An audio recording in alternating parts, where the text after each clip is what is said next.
Hello students, this is Manish Kumar Nema and welcome to my channel English with Manish Nema। आज हम इस video में कक्षा 11वीं के क्वेश्चन नंबर 6 के जो फिल इन द ब्लैंक्स हैं उनको भरने जा रहे हैं और आप एक रजिस्टर ले लें, उसमें ये ब्लैंक्स लिख लें और इनका तर्क भी लिख लें कि कहाँ पर क्या क्यों भरा है। सिर्फ हमें आंसर्स नहीं, हमें लॉजिक भी चाहिए। चलिए शुरू करते हैं, let's start. Question number first है आपका, they are watching blank movie.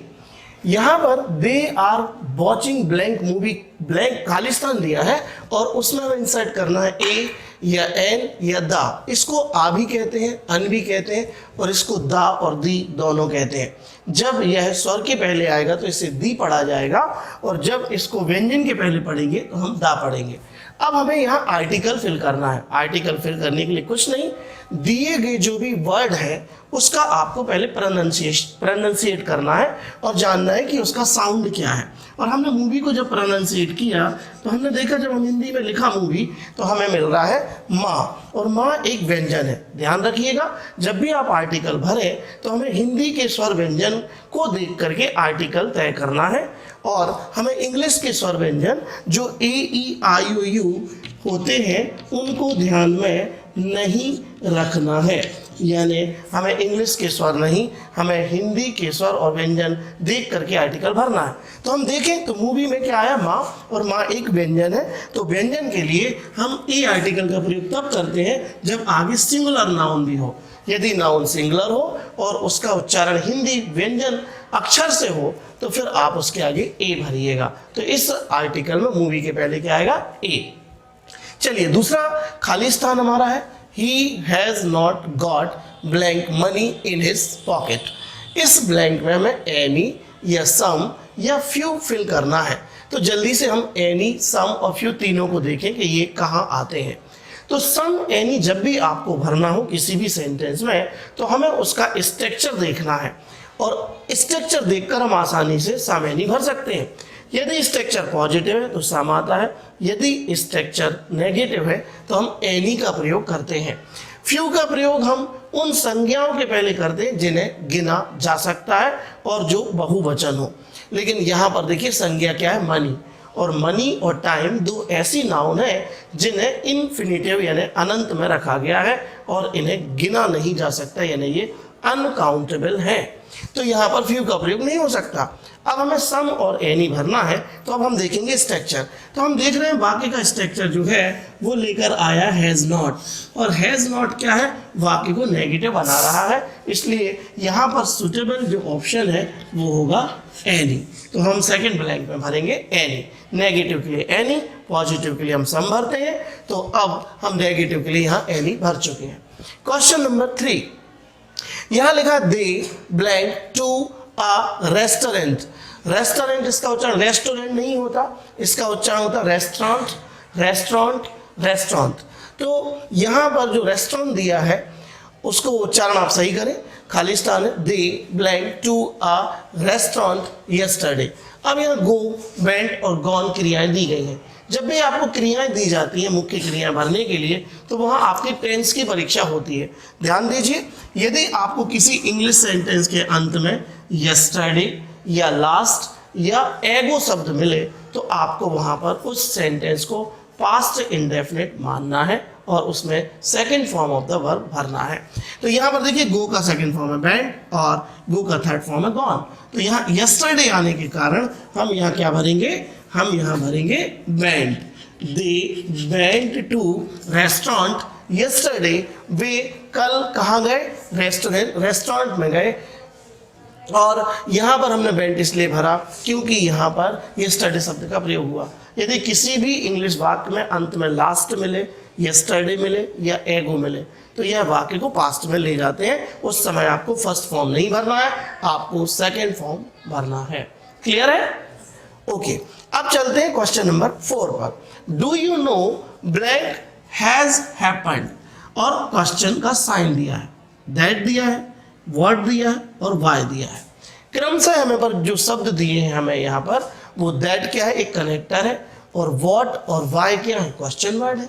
आप देखिए कौन सा साइन लगा है, क्वेश्चन साइन, यानी दैट का प्रयोग तो नहीं होने वाला। अब हमारे पास what और why है।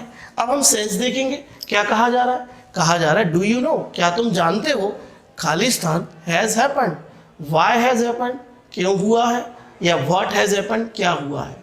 तो हमें यहाँ पर क्या से सही सेंस मिल रहा है, तो हम यहाँ पर कौन सा WH वर्ड भर देंगे, व्हाट, और हमारा आंसर हो जाएगा do you know what has happened, क्या तुम जानते हो कि क्या हुआ है। और इस तरह से हम इसमें व्हाट का प्रयोग कर देंगे। Question number 5, the weather was cold but there was blank wind.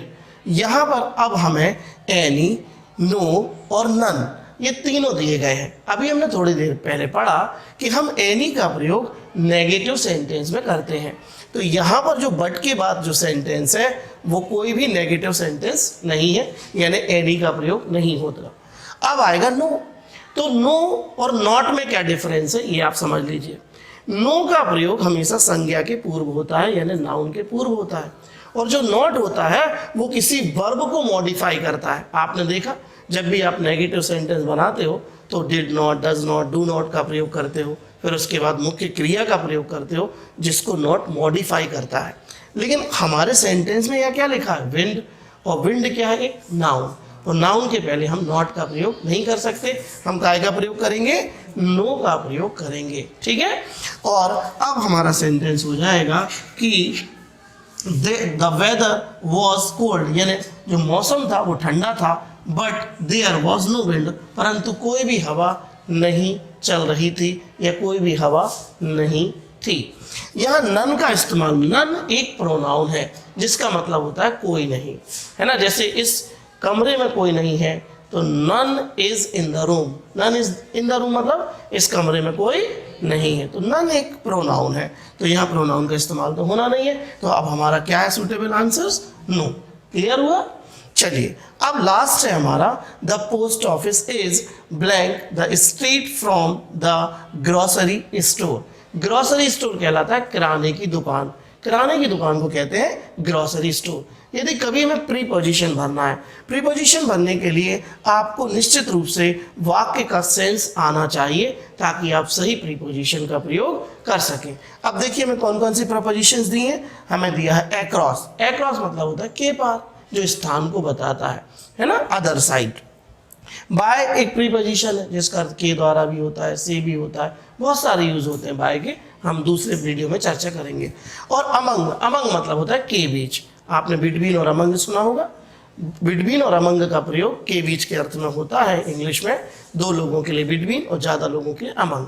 तो अब यहाँ पर हम किसी के बीच की कोई बात तो बता नहीं रहे, हम यहाँ स्थान बता रहे कि पोस्ट ऑफिस है, कहाँ है, across the street from the grocery shop, किराने की दुकान से गली के उस पार क्या है, पोस्ट ऑफिस है। तो हमें यहाँ कौन सी प्रीपोजिशन भरनी होगी, हमें यहाँ प्रीपोजिशन भरनी होगी अक्रॉस।